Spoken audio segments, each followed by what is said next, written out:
This is a predicament. What would you do?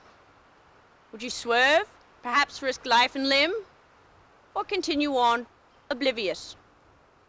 We're going to explore this issue further. Will the frog make it to the other side? The decision is yours. I'd swerve. I always swerve. I find it more of a challenge to miss them. Okay, so there's this guy and he's driving down the road and a frog leaps out. Good God. Do you think he should swerve?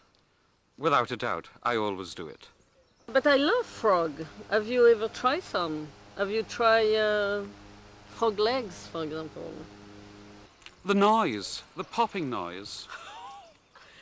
Terrifying. And I swerve all the time to avoid frogs. And have you heard of the boiling frog syndrome? Boiling frog syndrome.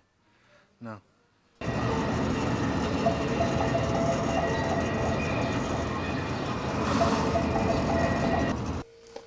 Logic clearly dictates if you place a frog in a pot of boiling water, it'll immediately try to escape. But if you place the frog in room temperature water and don't scare him, he'll stay put. As the temperature gradually increases, the frog will become groggier and groggier until he is unable to climb out of the pot. Though there is nothing restraining him, the frog will sit there and boil. Why? Because the frog's internal apparatus for sensing threats to survival is geared to sudden changes in his environment, not to slow upheaval.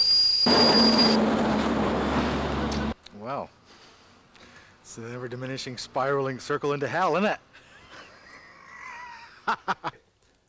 Yeah, usually people that hear about this boiling frog syndrome are very surprised at how apparently gullible the frog is.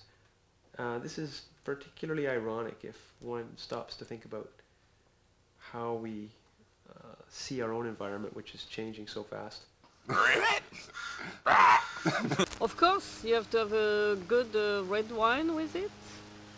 Maybe a good Bordeaux, which would be really nice, you know. Flies swarming around, it's just like, boom, food, food, food. And I sincerely mean, when I go out and have my shower, I always have a little row of them, little green ones.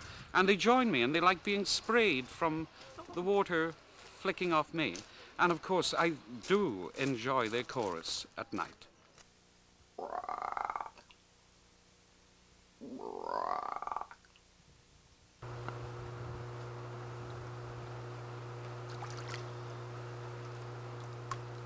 Let's look at the result, shall we?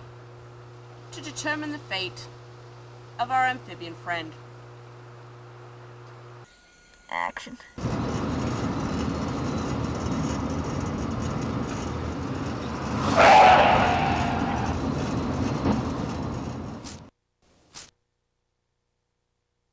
So, I'm out of here.